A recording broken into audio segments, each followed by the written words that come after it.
네, 안녕하세요. 오늘도 저희 영화계를 들어주시는 여러분들께 감사드립니다. 오늘도 제 맞은편에 있는 명주, 네, 안녕하세요. 그리고 제 왼편에 스미스, 안녕하세요. 그리고 저 허효식입니다. 자, 오늘 다룰 영화 2004년도에 나왔던 범죄의 재구성입니다. 이제 제가 선택을 해갖고 친구들한테도 내가 왜 이걸 해왔는지 설명을 안 해줬는데 암살이 1000만을 넘었어요. 최동훈 감독. 그래서 원래는 암살을 하려고 그랬는데 암살을 했다가 이 두 친구가 영화를 갖다가 진짜 암살을 해버릴 것 같아가지고 2시간 20분짜리 영화에다가 이게 뭐야? 지루할 것 같아가지고 그래서 다뤄봤으면 싶었던 그런 감독들 중에 한 명인 최동훈 감독을 선택했는데 최초 데뷔작이죠. 예, 지금 정확하게 한 11년 정도 지난 것 같은데 지금 봐도 손색이 없을 만한 그런 영화라고 판단을 해서 이번에 범죄의 재구성을 선택하게 됐습니다. 네. 범죄의 재구성은 2004년도에 나왔었는데 그때 제5회 부산영화평론가협회상에서 남우주연 신인 감독상, 그리고 대종상 영화제에서 시나리오와 신인 감독상, 청룡영화상에서 각본상과 신인 감독상, 그리고 여우조연상의 염정화, 그리고 대한민국 영화대상, 지금은 없어졌지만 각본 각색상, 그리고 남우조연상의 이문식, 신인 감독상, 편집상 뭐 이렇게 받았네요. 수상 내용만 봐도 알 수 있는 거는 딱 하나, 뭐냐면은 그 연도에 있는 신인 감독상이랑 감독상은 죄다 휩쓸었지. 그때 당시에 그래가지고 이 사람은 대체 누구냐. 물론 배우빨 아니냐. 시나리오적인 것보다도 배우들이 그때 박신양, 염정화, 백윤식, 이문식, 그때 당시에는 주조연 할 거 없이 거의 다 탑급이었기 때문에 그 사람들 빨 아니냐. 순전히 그렇게들 말을 많이 하긴 했었는데 근데 2년 6개월간 이거를 갖다 시나리오 작업을 하고 어느 한 사건을 토대로 해가지고 그렇게 썼다는 것에 대해서는 나는 정말 말 그대로 재구성을 참 잘한 것 같은 그런 느낌이 들었지.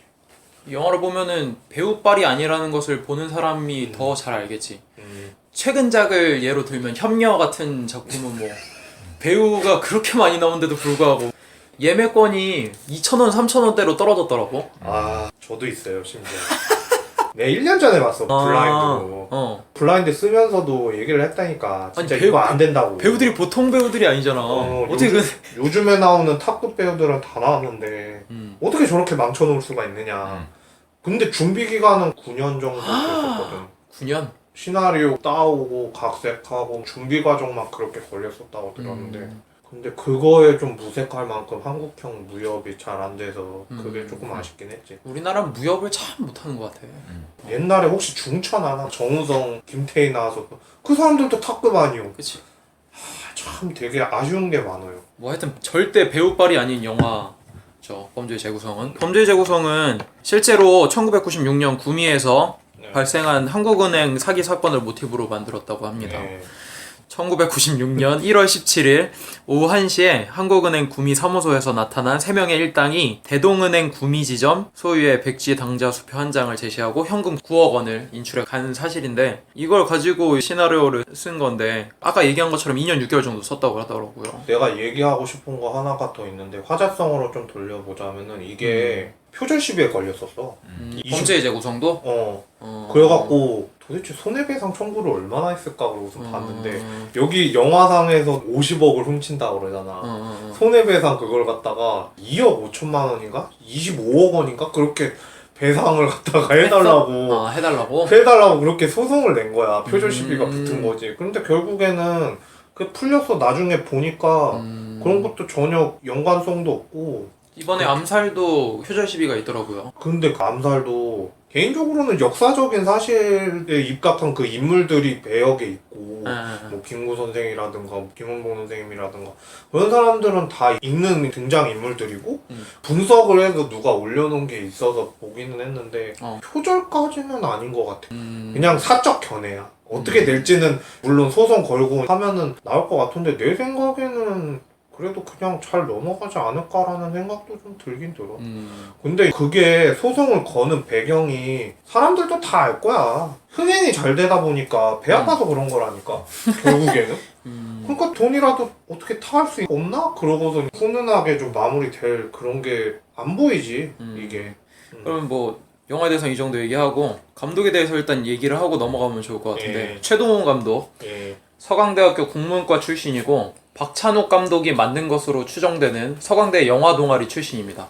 영화 아카데미 15기 출신이고요. 이 사람은 장르 영화를 만들곤 있지만 가장 중요한 거는 각 캐릭터들이 밥 먹는 것처럼 되게 일상적인 디테일이 중요하다고 생각을 하는데, 이동진의 부메랑 인터뷰라고 하는 책에서도 한번 최동호 감독에 대해서 읽은 적이 있었는데 굉장히 이야기를 만들고 하는 걸 좋아하더라고요. 그러다 보니까 영화를 찍을 때 대개 150프레임 정도 사용하는데, 최동호 감독은 너무나도 많은 컷을 빨리빨리 넣으면서 이야기도 많이 하고 싶어서 한 200프레임, 300프레임 막 이렇게 쓴다고 하더라고요. 그래서 타짜도 원래는 3시간 반 분량?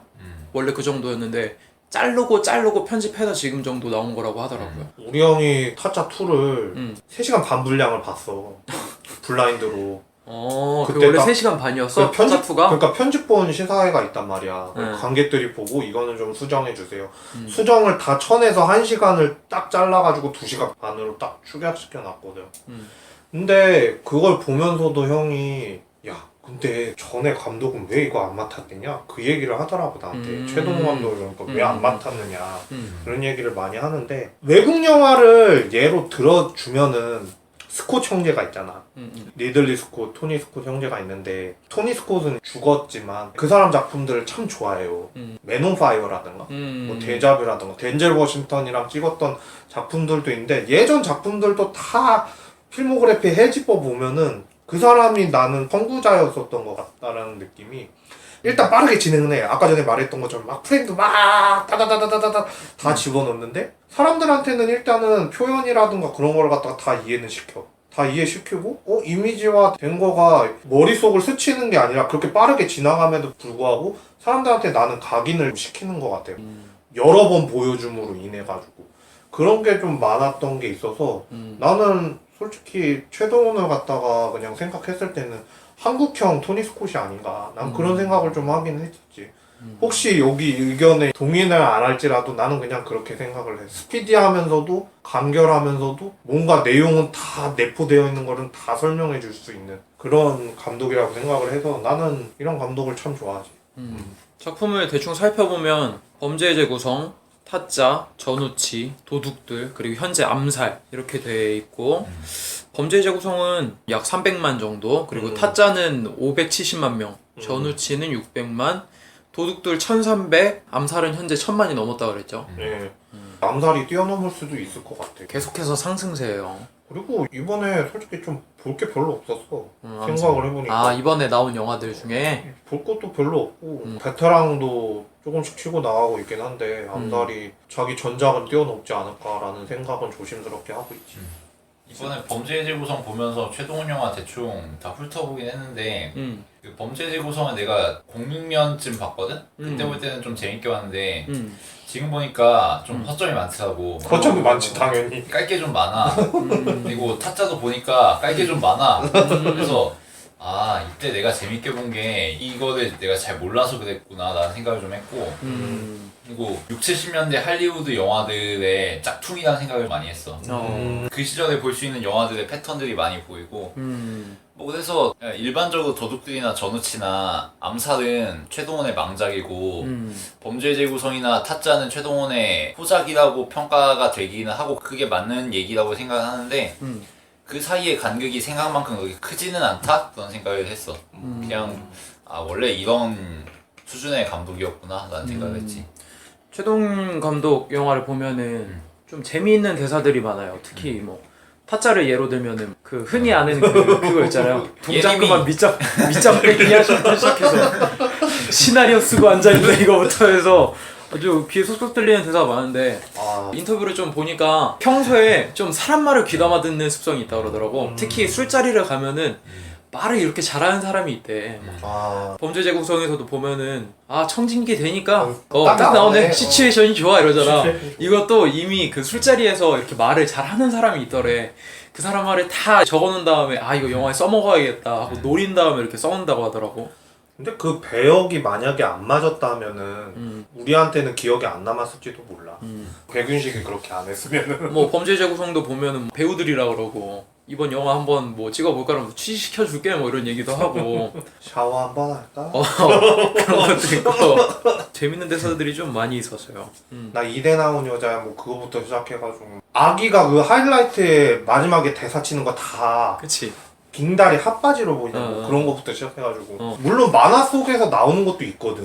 음. 그런 것도 잘 디테일 살려서 그렇게 각색 잘하는 것 같아. 타짜까지는 최동훈 감독의 특유의 그 대사를 굉장히 잘 살린 것 같아. 그것도 있잖아. 백윤식의 아수라 말발타 이것도 있고 굉장히 재밌었는데 그 이후에 전우치나 도둑들에서는 오그라드는 느낌이 많이 들어가지고 강동원이 도사 전우치다 이러는데 이것도 뭐가 많이 오그라들기도 하고 그 도둑들에서도 맞아. 이제 난 특히 전지현의 농염한 듯한 대사 치는 것들이 난 너무 귀에 걸리더라고. 갑자기 김수현이 키스했는데 뭐 나는 당황하지 않아. 그러면서 태연하게 뭐 행동을 한다거나 뭐 김혜수랑 대사 치는 것도 인상 깊게 남기는 한데 대사가 그렇게 딱히 뭐 떠오르는 게 별로 없었던 것 같아. 사실 쭉 살펴보면은 최동훈 영화에서는 일단 여배우는 거의 무조건 등장을 하긴 하거든.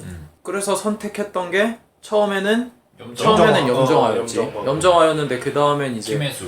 타짜에선 김혜수였고 이제 그 다음에 임수정, 그 다음 전지현인데 전지현을 굳이 이렇게 고집할 필요가 있나 싶기도 하고. 도둑들에서도 김혜수는 나오긴 하고 그리고 또 공통적으로 나오는 사람이 뭐 김혜수 배우님도 나오긴 하는데 범죄의 재구성은 안 나오긴 했지만 어. 모르겠어. 솔직히 대중들은 이렇게 선택을 많이 하긴 하는데 최동훈 감독 특유의 그 대사들을 배우들이 살리기 굉장히 어렵다고 보는데 그 중에서 가장 잘 살린 게 확실히 범죄의 재구성이라고 생각이 들고 그들끼리도 너무 재미있게 합을 맞추면서 그들끼리가 얘기하니까 너무 요즘에 뭐 오션스 11 뭐 그런 거 나오기는 하는데 나는 솔직히 도둑들의 모임보다도 범죄의 재구성의 5명의 모임이 훨씬 더 효율적이지 않았나. 그들끼리 쓰는 은어, 용어 이런 건데 그런 게 훨씬 더 진짜 같아 잘 보이잖아. 살아있고. 그 사람들이 괜찮았었던 것 같고 그 다음에 타짜는 배우들 하나하나 다 살아있고 그 원래 만화 개성이 캐릭터기도 다 하고 녹여있는 대사들을 너무 잘 소화해주니까 괜찮았던 것 같는데 전우치까지는 그래도 중간 여기까지는 봐줄만해. 내가 진짜 임수정 배우 보면서 참으면서 봤었던 것 같아. 전우치는 암살은 안 봐서 솔직히 모르겠는데 도둑들에서는 진짜 좀 보기가 굉장히 어려웠어.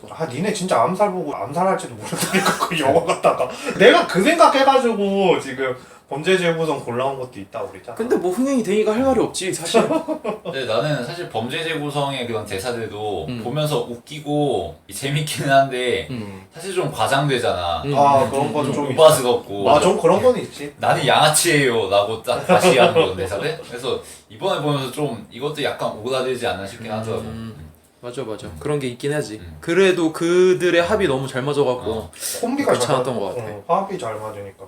뭐 하여튼 이 정도로 살펴봤고 그럼 배우들에 대해서 얘기를 한번 해볼까요? 예. 일단 박신양부터 얘기를 해야 될 것 같은데 박신양의 필모를 살펴보자면은 편지 97년 그리고 98년도에 약속 그리고 화이트 발렌타인, 인디안 썸머, 달마야 놀자가 2001년도 그 다음에 파리의 연인이 2004년도 6월에 나왔는데 범죄 재구성이 2004년도 4월에 나왔었어요. 완전 반대 네. 캐릭터. 그 후에 뭐 딱히 작품이 없고 2012년도에 박수 건달 정도 딱히 작품이 없더라고요. 드라마도 안 나오는 것 같고. 그러니까 그 사이에 쩐의 전쟁 이런 거 있었잖아. 아. 쩐의 전쟁, 사인 뭐 그런 것도 있었고 그러니까 내가 필모그래피 적으면서 되게 고민했었던 게 배우들이었거든. 평균적으로 장단편 다 합해서 70이 넘어요. 70이 나온 출연작이 그러니까 이거를 어떻게 다 적냐 막 그러면서 적기는 했는데 박신양의 연기 중에서 패러디 많이 하는 거 약속의 마지막 그치. 장면이거든. 누구를 사랑하고 맞아. 누구를 좋아 그렇게 하는 게 있는데 그거지. 그것도 그렇고 최진실이랑 같이 나왔었던 편지에서도 백혈병이었나? 그래가지고 비디오 찍는 장면이 있거든.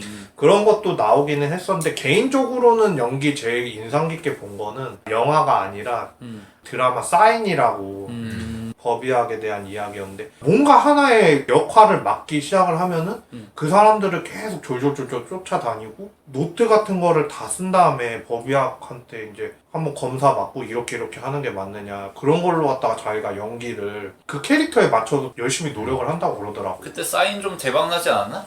대박 났었지. 이게 2011년 아니야? 김하중이랑 같이 나와가지고 했었던 건데 상도 엄청 많이 휩쓴 걸로 기억하는데. 아니야 그때는 별로 안 줬어 상을. 왜? 그때 SBS 측에서 그렇게 별로 안 줬어. 나는 잘 모르겠지만 뭔가 찌라시라든가 뭐 비화 같은 게 있어서 그게 좀 안 받았었나 봐. 범죄 재구성은 박신양 필모 중에서도 꽤나 인상 깊은 필모라고 생각을 해요. 결국에 받은 거는 없었다. 받은 건 없긴 했지만 이 영화를 계속 처음부터 끝까지 보면 박신양의 힘이 굉장하잖아. 그렇지. 안 눌리잖아 일단 안 배우들한테. 눌리지. 그것도 있고 그 사기꾼 캐릭터인데 이 캐릭터는 살릴 사람이 딱히 없을 거라고 생각을 해. 이 톤이 제대로 맞는 것 같아. 박신양이 연기했던 그 톤이. 원래는 캐스팅 비화 중에서 하나가 뭐가 있었냐면은 박신양이랑 그러니까 그 좀 이따가 나오는 형이 다른 배우를 한 명 쓰려고 그랬을 한 명을 따로 쓰려고 그랬으나 혼자서 모든 거를 다 커버를 해보겠다. 그렇게 해서 진행이 된 건데 캐스팅을 한다고 그랬는데 A라는 배우가 안 했대. 나는 이런 데 나올 때가 아닌 것 같다. 그래서 안 했다가 완전 땅을 치고 후회했다는 그런 후문이 있지. 조폭 전문 배우 중 한 명이 아닐까. 조폭. 그럴 수도 있겠다. 그때 당시에는 조폭 영화가 그때 대세였으니까. 그치 뭐 닮아야 놀자. 조폭 편지 마누라 약속, 두사무일체. 그때 연도 사이에 그런 게 많이 있었어. 최근 나온 것도 박수건달이랑 미스고에서 둘 다 조폭이었어. 그 다음으로 넘어가면 백윤식. 영화로만 따지면은 지구를 지켜라를 2003년도 그리고 그때 그 사람들 2005년도 싸움의 기술 천하장사 마돈나 타짜 전우치 돈의 맛 관상 그리고 이번에 곧 개봉할 내부자들까지. 뭐 그전에는 계속 드라마로 활약을 하시다가 지구를 지켜라에서 이름을 알리기 시작했다고 봐야 될 것 같아요. 지구를 지켜라는 다 봤어. 백윤식은 드라마 하면은 서울의 달부터 알지? 그 위에 뭐 파랑새는 있다 뭐 이런 거 하면서 사기꾼 캐릭터를 쌓아나가기 시작하다가 영화에서 지구를 지켜라 외계인 왕자 야 이 미친놈아 하면서 존나 웃겼어. 그 영화 보면은 김 선생으로서의 포스가 장난이 아니에요. 난 스미스 때문에 지금 내가 대사 칠 게 좀 이상하게 될 뻔하네라고 생각을 하는 게 뭔데? 얘가 말한 거 그 이후서부터는 거의 스승 캐릭터로 많이 나오거든. 그 선생으로 나오잖아. 이것도 지금 선생으로 나오긴 하는데 타짜에서도 선생이야? 그치, 그냥 선생이지. 그냥 선생으로 나오잖아. 선생. 타짜에서도 평경장으로 나오고 스승으로 나오잖아. 싸움의 기술에서 거기에서도 제의를 가르치는 선생으로 나오고 뭔가 득도를 해가지고 사람을 가르칠 수 있는 그런 캐릭터라고 이야기를 하는 게 더 쉽겠네. 그렇게 나왔었던 것 같아. 본격적인 스승 캐릭터는 사실 이런 영화에서 모습들보다는 뿌리 깊은 나무에서 태종 역할 할 때가 좀 더 그 모범적인 스승 같지. 물론 그것도 일반적인 스승상은 아니지만 관상에서 김종서 역할도 근데 그거는 좀 근엄한 역할이라고 봐야 되기 때문에 스승이나 선생 쪽은 아닌 것 같은데 뭐 그렇게 나왔을 때도 있었고. 백윤식 이 배우도 참 최동훈 감독의 그 특유의 대사와 캐릭터를 너무 잘 소화하는 분이라 고유한 캐릭터 같아. 이분이 연기한 타짜의 선생이랑 그치. 여기서의 또 선생이랑 절정이었지. 지금도 물파스는 피하고 계실 것 같아. 지구를 지켜라 때 신인상 후보에 올라갈 뻔했다라는 후문도 있더라고. 다음 배우는 염정아. 염정아는 텔미 썸띵, 장화홍련, 그리고 몬스터, 오래된 정원, 전우치, 간첩, 카트. 최근에는 그렇게 막 영화를 많이 찍어내는 것 같진 않은데 드라마에서 많이 활약했지 최근에는. 뭐 기업가 막 해가지고 나왔었던 그러니까 건데. 대기업 면위로 들어가지고 박살내는 거 있잖아. 그것 그런 때문에 거네. 엄청 센세이션 했을걸? 나도 드라마를 본 건 아닌데 스페셜은 많이 봤거든. 완전 대박 쳐가지고 캐릭터 자체가 되게 세고 여자 중에서도 되게 카리스마 있고 막 그런 게 많아서 근데 이제 여기에서 그때 그걸 뜻을 몰랐었거든. 판무파탈 그때 하도 잡지책에서 그게 되게 많이 났었어. 염정아 지목하면서 여기에서는 판무파탈로 분했다 그래가지고 도대체 판무파탈이 무엇이냐. 뭐 치명적인 매력적인 매력을 가진 여성을 뜻한다는 말로써 근데 이 영화에서 판문파탈이라고 하는 건 좀 아니지. 무리가 있다고 이거는 보고. 파운파탈보다는 호구지 사실. 이용당하는 호구지 뭐. 그러니까 판문파탈은 원래 정석적인 뜻은 이 여자의 그 치명적인 매력 때문에 그치. 남자가 파탄에 이르는 그런 거지 뭐. 그치. 여기랑은 다르지. 카우보이 비밥의 줄리아 같은 캐릭터가 대표적인 거고 좀 더 변질된 의미로는 마성의 매력에 모두 헤어나오지 못해서 다들 파국으로 빠지는 이게 좀 더 상업적인 의미인 건데 여기서 염정아는 그냥 돈 뜯으려고 어떻게든 호구야 호구. 궁리하다가 5억 줬는데도 그냥 사랑의 마음에 아파서 그냥 이거 뭐야? 복싱하고 결국 잘 펌버터. 되잖아. 뭐 이게 펌버탄이야. 메이킹 필름에서는 최동훈 감독이 야 춤 좀 잘 좀 춰봐 막 그러고는 얘기하는데 살짝 춤추는 거 그것도 힘들어가지고 되게 그래? 고생 많이 했다고 그러더라고. 백윤식한테 성희동이나 당하는 이게 펌버탄이야. 필모를 쭉 보면은 이런 역할은 확실히 없었던 것 같아. 여기에서는 꽤나 발랄한 귀여운 사기꾼 느낌? 여태까지 필모는 그렇지가 않지. 장황이 좀 장항면. 넓지 그래도. 나는 시상식장 때 어떻게 우연히 가게 돼서 봤기는 했는데 되게 시크하긴 되게 시크했다 그런 느낌이 많이 들긴 하더라고. 미시 열풍의 주역 아니야. 그 다음 배우는 이문식, 음. 초록물고기, 비트, 간첩리 철진, 공공의 적, 마파도, 닮아야 놀자, 어깨동무, 황산벌, 형사 고음필두. 뭐 최고의 조연 중에 한 명이 아닐까? 그치. 특히 개그 캐릭터로. 나 아직도 기억 남는 게 공공의 적에서 바퀴 달리는 의자 있잖아. 거기에 수갑을 양손에 이렇게 채워놔갖고 의자에 딱 묶여있던 거야, 손잡이에. 그래서 계속 발로 뻥 까니까 밀려났다가 발로 이렇게 다시 낑낑거려서 끌고 왔다가 다시 발로 뻥 까니까 다시 낑낑거리면서 오고. 그게 다 순도 100% 애드립이었다. 아 그래? 그게 나는 더 신기했었지. 그냥 우리가 보기에는 재밌는 조연인데 본인은 상당히 연기 욕심이 강한 편이라고 하더라고. 비화 중에 또 하나가 라디오스타 때 한번 나왔었는데 그때 그 얘기를 하더라고. 자기가 배역 하나 맡은 게 있는데 치아 하나를 갖다가 자기가 뽑았다고. 뽑았다고. 아 진짜? 왜? 그 캐릭터를 위해서 이렇게 하는 게 더 싸납게 보이지 않느냐. 와. 그래서 그런 식으로 영화 했잖아. 끝나고 제작진이 임플란트 해줬대. 와.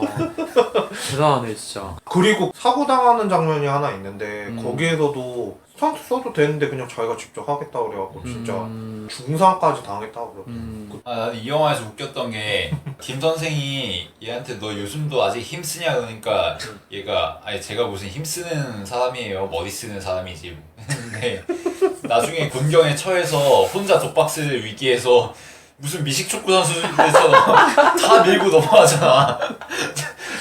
심지어 정문까지 몸으로 밀어가지고 열어 젖히고 그거 보고 너무 빵 터졌었어. 그거 하나는 진짜 웃기더라. 진짜 재밌는 분이고. 아 근데 요즘에는 좀 많이 안 나와서 드라마만 가끔 나오시거든. 철이 지나긴 했어. 사실 2000년대 초반 때 너무 많이 나오면서 그 캐릭터가 확실히 그치. 굳어져갖고 조금 쉬어야 될 필요가 있다는 생각이 들어. 공영진처럼. 형사 무풀도에서 처음으로 주연 맡았었는데 망했지 시원하게. 그 다음은 김상우, 그때 그 사람들, 마파도 타짜, 마을금고 습격 사건, 식객, 미스와이프, 이끼, 해무 등등. 감초배우인 것 같아. 옛날부터 지금까지 군데군데 잘 등장하는데 뭔가 중요한 조연 느낌. 이번에 미스와이프라는 작품이 있는데 물론 얘는 왓챠 평점이 1.6점 나왔대. 스미스는. 그래. 아니 나는 괜찮게 봤거든. 엄정화랑 송승헌 같이 나온 건데 송승헌이 나왔는데 괜찮아? 심지어는 송승헌 연기가 너무 좋더라고. 그래? 그나마 괜찮았어요. 송승헌 연기가 괜찮더라고? 엄청나게 괜찮더라고요. 와 이게 어떻게 된 일인 그러니까요. 것일까? 과연 이거 뭐 어쨌든 간에 이제 거기에서도 이제 중요한 역할로 나오는데 어. 코믹스러운 연기라든가 이끼에서 나오는 뭔가 싸납고 그런 연기라든가 하여튼간에 밑에서 되게 잘 받쳐주는 배우인 거는 확실하지. 이분 되게 특이하신 게 얼굴이 너무 특징적이야 사실. 머리도 좀 숱이 없고 숱이 없고 그러고. 그런데 볼 때마다 약간 새로운 느낌? 음. 아 이분이 정말 되게 독특한 것 같아. 얼굴이 인상 깊은데도 불구하고 배우 맡을 때마다 달라갖고 엄청난 것 같아. 그게 참 장점인 것 같아. 그 다음 배우는 배우가 참 많다.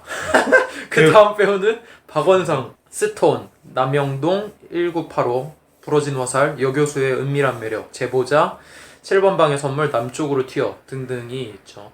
이분도 조연으로도 많이 나오는데 형사도 되게 많이 맡았고 뭐 양아치도 많이 맡기는 했는데 요즘에는 인권 영화 같은 거에서 맞아. 남영동 1985 같은 경우에서는 이제 주연으로 열어나거든. 되게 참혹하게 고문당하거나 그런 게 많아가지고 가슴 아팠다는 사람들도 많긴 했고. 아마도 부러진 화살을 시작으로 남영동, 제보자 3개가 연타로 들어가가지고 인권 영화에서 활약하는 배우로 예, 보이는 것 그렇게 굳어진 것도 있긴 한데 드라마에서도 많이 나오시니까 연기 되게 잘하시는데 2000년대 초반 때는 살짝 안 풀렸던 느낌이 있어 사실. 그냥 스쳐 지나가는 사람 정도? 그런데 아까 전에 스톤이라고 하는 거는 김래아 배우랑 박원상 배우랑 그리고 신인 배우 한 명 나와가지고 바둑 두는 거죠. 바둑에 관해서 뭐 인생관이라든가 뭐 그런 거 다룬 게 있는데 거기에서도 주춧돌 역할을 하거든. 그래서 나는 좋았었던 것 같아.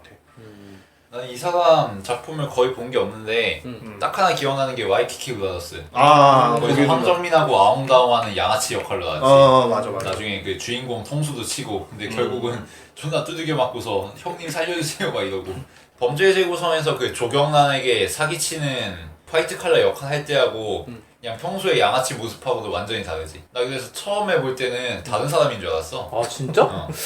그 안경 쓴 모습하고 머리 올백으로 넘기고 이 모습이 완전 달라가지고. 그 다음에 마지막입니다. 마지막 배우 천호진.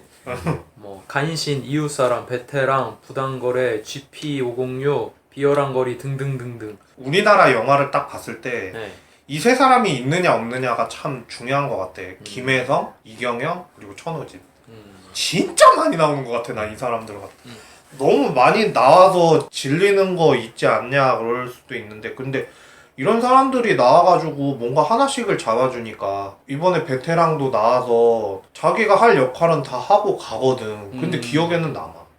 그런 사람들이 참 연륜이 묻어있다라는 게 그런 게 많이 느껴지는 그렇게 대목이었고, 이때 당시에는 그리고 최동훈이랑 같이 또 작업 잘 해가지고 그런 거 보면서 또 역시나 잘 쓰긴 잘 썼구나 그런 얘기를 많이 하더라고. 뭐 김윤석이나 주진모도 간단히 언급할 만하지. 김윤석은 일단 배우로 나왔는데 좀 조연 같은 천호진의 부장. 부장. 근데 뭐 그렇게 부하. 끌리는 느낌은 또 아니었어 뭔가. 아저씨 이거 좀 봐요. 막걸리긴 했지. 난 몰랐는데 천호진이 그렇게 나이가 많지가 않더라고. 그래? 이거 찍었을 때가 44. 머리가 너무 희끗해서 그런가? 맞아. 그리고 그때 분장을 하신 건지 배가 엄청 나와 있더라고 그 형사 모습이. 지금도 50대 중반 겨우. 아, 그래? 60은 된 줄 알았네. 좀 노안인 것 같아. 자 그럼 이 정도로 영화에 대해서 개괄적으로 얘기를 하고 본격적으로 줄거리에 대해서 얘기를 해보면 좋을 것 같아요. 이거 내용도 좀 길고 그래서 준비하신 분이 직접 말씀을 해주시죠. 예, 그냥 간단하게 얘기를 해서 사기는 테크닉이 아니라 심리전이다라는 거를 표방을 해서 사기꾼들이 속이고 하는 리얼 사기극을 표방을 해서 만들어진 영화고, 흥미를 끈 게 한국은행을 턴다라는 그런 소재가 외국 같은 경우에는 카지노를 턴다거나 뭐 그런 게 많잖아. 근데 한국은행이라고 하면은 우리나라의 금융권에서는 완전 중심부 아니야. 그러니까 이때 당시만 해도 이런 생각을 떠올렸다는 게 나는 대단했다라는 생각이 좀 들긴 하지. 그 구미 사건을 계기로 해가지고 만들기는 했는데 5명의 꾼들이 한 팀으로 이뤄가지고 최창혁이라든가 뭐 김선생 그리고 얼매, 제비 그리고 휘발유 이렇게 5명이 모여가지고 팀을 꾸려서 한국은행을 턴다라는 그런 내용인데, 나중에 가면 갈수록 이 사기꾼들이 얽히고 설키고 하면서 끝을 알 수 없는 소용돌이로 휘말리게 된다는 그런 내용의 이야기고, 초반서부터 쭉 이야기를 해드리도록 할게요. 초반부는 대낮에 50억이 도난당했다는 뉴스와 함께 차량 추격신이 나와요. 차량 추격신이 끝나고 도주자 최창혁이 죽었다는 소식과 함께 뉴스 앵커가 이야기를 해주고, 한 달 뒤에 경찰이 그의 형인 최창호가 있는 서점에 들러가지고 이야기를 하다가 경찰서로 데리고 가서 최창혁에 대한 이야기를 해주고 있다가 구로동 샤론스톤인 서인경 그 염정아가 와가지고 이야기하는 장면까지, 그 장면까지 이야기를 해주면 좋을 것 같아. 그러니까 이게 초반에 단서를 깔아두는 거잖아. 어차피 처음 장면이 결국에는 중반부에서도 한번 복선으로 또 나오는 거 아니야? 그래갖고 이거 사람들이 도대체 뭔 일이 있었길래 저렇게 표현을 한 건지 흥미를 끌어들이는 것도 있었고, 최창호가 나왔을 때 개인적으로는 처음 봤을 때는 티가 별로 안 났다고 해야 되나? 박신양하고 많이 닮은 것 같은데 그 생각은 많이 드는데 그래? 아닌 것 같은데? 맞는 것 같은데 아닌 것 같은데 박신양이 아닌 줄 알았다고? 난 그냥 박신양 아니야? 이게 무슨 뭐야? 당연히 박신양이지. 아니 나는 긴가민가 했어요. 처음에 봤을 때. 박신양이 아닌 다른 배우인 줄 알았다. 난 다른 배우인 줄 알았지. 나는 긴가민가 했어요. 이게 더 창의적인데? 이게 더 기발한데? 나는 이거 뭐 천사소녀 네티냐? 아니 아니 이거 뭐 점 하나 찍었더니 완전 장서희에서 정서희가 돼 있네 이거. 아니 근데 그거를 왜 그렇게 느꼈냐 하면은 잠깐 뒤에 보면은 사진 같은 게 얼핏 비춰지는데 물론 조작을 할 수 있잖아 사진을. 그랬음에도 불구하고 진짜 다른 배우가 나와서 한 거 아닌가? 그 생각이 들었단 말이야. 난 그때 당시에 고2 때 그랬어요. 봤을 때는. 내가 궁금한 게 도주하다가 차량이 폭발돼서 죽은 걸로 나오잖아. 음. 그럼 그 시체가 안 보이나? 다른 시체도 바꿔치기 한 걸걸? DNA 검사가 안 되나 근데? 그치, 그게 허점이지. 그 이빨 같은 거 채취해갖고 확인할 수 있잖아. 그치. 뭐야 그럼 이거? 구멍이지, 그니까.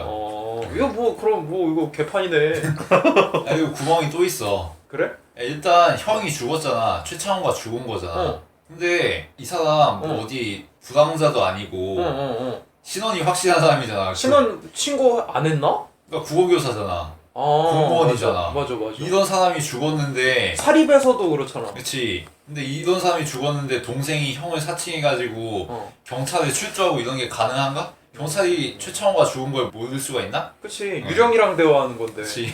자, 제가 여기서 의문점을 조금씩 해결을 해드리도록 하겠습니다. 해결해주세요. 자, 처음에 이제 그 시체가 불에 탔어요. 연소가 됐단 말이에요. 개인적인 생각으로는 DNA 같은 거를 갖다 뭐 다 한다고 그랬을 때 좀 시간도 오래 걸리고 좀 그런 게 있단 말이야. 그리고 이 옆에서 조력을 해주는 사람이 후반부에 나오잖아. 그 의사 한 명이 나오잖아. 성형 의사 한 명. 그 사람이 어떻게 해서 바꿨을 수도 있다고. 오, 그럴 수도 있겠다. 이빨 자기 거 다 뽑은 다음에 걷다 박아놓고 이 사람은 틀리나 임플란트 하고 사는 딴 거 걸로 같이 갖다 하는 바꿀 수도 아니, 근데 있다고. 그거는 우리가 추측할 수 있는 거고 영화에 나온 게 아니잖아. 아, 그러네. 설득력 있게 하려면 영화 이거 내보내야지. 자, 어떻게 할 거야? 허구예요. 영화는 허구입니다. 그럼 형 얘기는 어떻게 할 자, 거야? 형 얘기를 해드리면은요. 형 얘기 같은, 야, 내가 이게 지금, 더 재밌어. 뭐, 나 청문회 하는 거냐, 오늘? 아니야, 어쨌든. 그냥 너도 쓰레기라고 해.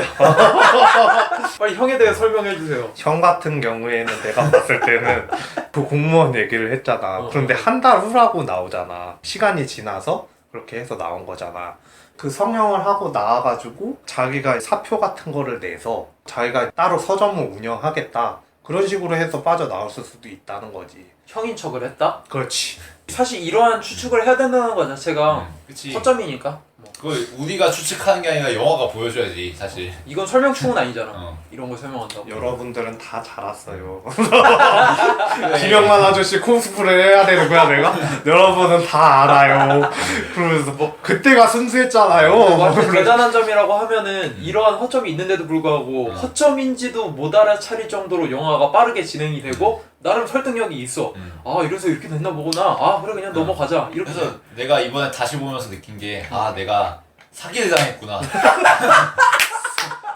사기를 제대로 이 사기꾼들한테 우리가 당했구나. 그걸. 그래, 엔딩 이게 크레딧을 보면서 관객이 사기당한 거구나. 그래. 이런 생각했지. 관객이 사기당한 거야. 전에 머니볼 가지고 그 악역을 포장해서 우리한테 사기친 게 아니라 이건 진짜 대놓고 사기한 거야. 내 영화 개 허점 투성인데 굉장히 치밀해 보이지? 사실 이것도 사기야 이런 거지. 근데 어쨌든 간에 관객들의 마음을 훔쳤으니까 그걸로 만족을 하는 거지. 엄청나게 빨리 진행되는 장면 전환과 굉장히 재밌고 집중할 수밖에 없는 그 연기와 대사를 통해서 시나리오의 허점을 극복한 거지. 맞아.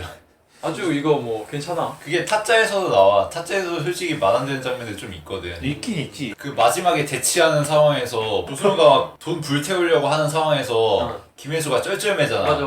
그리고 김혜수 부하는 그냥 김윤석만 조지고 있고. 맞아. 그 상황에서 그냥 김윤석 제쳐두고 조승우부터 조져야 되는 상황이잖아, 사실. 이거 사실은 말도 안 되는 거지. 그래서 더 웃긴 게 그 장면은 영화를 보고 난 사람들은 대부분 기억하지 않아. 그 오히려 앞에 맞아. 동작도가 이게 너무- 밑장빼기냐? 거기서 너무 강하잖아. 사쿠라라는 그 한마디 때문에. 조승우가 먼저 그 독백을 하잖아. 싸늘하다. 싸늘하다, 뭐 네. 기술 꽂힌다, 뭐. 손은 눈보다 빠르다니까 이게. 손은 눈보다 빠르다. 이게 최동원 영화의 특성인 거지. 허술한 이음새를 눈을 대사로. 속이면서 대사로 갖다 다 그래. 커버를 칠 하는 수 거지. 있는. 혼자 독백을 하잖아. 싸늘하다. 가슴에 비수가 날아와 꽂힌다. 하지만 걱정하지 마라. 손은 눈보다 빠르니까. 아기한테 밑에서 앉아. 전마당에서 밑에서 앉아. 그래, 여기서부터 시작인 거야. 사기를 물리친 거지, 진짜. 밑장을 뺀 거야. 그래, 대단해. 그렇긴 솔직히 시나리오가 좀 허점이 있고 말이 안 돼도 이렇게 대사를 잘 치고 연기를 잘하고 연출을 잘하고 편집을 잘하면 뭐 용인 되고 그냥 뭐 그런 거야. 네, 다들 그냥 그러려니 하고 넘어가게 되지. 그러려니라는 생각도 못하고 우와 앞에 쩐다 이러고 정신없는 스멜 빨리 끝내버리는 거지 자기 이야기. 오늘은 논리정연이 아니라 사기 하나로 통합될 수 있는 오늘 대화의 장이 될 것 같다라는 느낌이 들고요. 앞에서부터 이렇게 사기를 많이 치는 얘기를 예. 했는데 아마 뒤에서 더 사기 치는 내용에 대해서 더 얘기를 해야 될 것 진짜 같아요. 초반부 한 10분밖에 얘기를 안 했는데 이렇게 많이 나오고 있어요. 우리가 사기를 당했다느니. 저는 오늘도 좀 고역을 치를 것 같습니다. 예. 자, 그럼 2부에서 내용을 더 이어가도록 하겠습니다.